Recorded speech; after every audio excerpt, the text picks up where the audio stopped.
Hey everyone, this is Mind Body Connection with a book summary of a great book called The One Thing by Gary Keller and Jay Papasan. This book teaches us to focus on one specific thing at a time.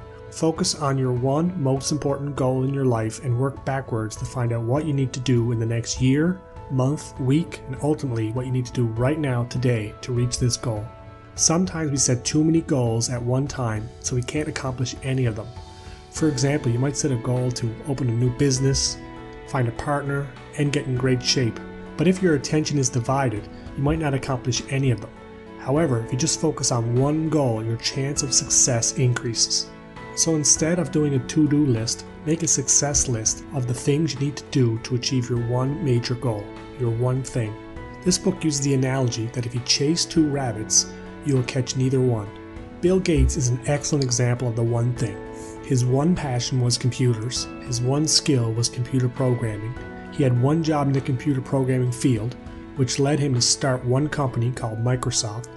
Microsoft focused on one thing, selling the computer software they made.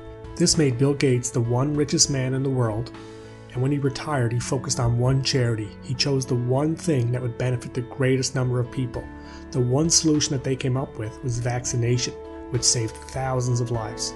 In Tim Grover's book, Relentless, he talks about how Michael Jordan and Kobe Bryant focused on one thing, which was winning championships. Neither one of them was known as being a great teammate. That's because they didn't care if people liked them or not. They just cared about winning. Half of getting what you want is knowing what you have to give up to get it. So you must also decide what things you are no longer going to focus on. This book also talks about the 80-20 rule. We see this everywhere in life. 20% of your customers account for 80% of your profits. 20% of your investments account for 80% of your returns. And most importantly, 20% of your habits account for 80% of your success. The exact percentages here don't matter. The lesson to be learned is that a small percentage of what you do counts for a large percentage of what you experience.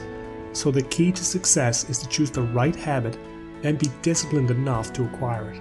A small dose of self-discipline will develop into a long-lasting positive habit. I really hope you check out this book. It can help you identify what your one most important goal is and how to give it your undivided attention. If you'd like to hear more book summaries and some of the best self-development books ever written, please subscribe to my channel. Thanks.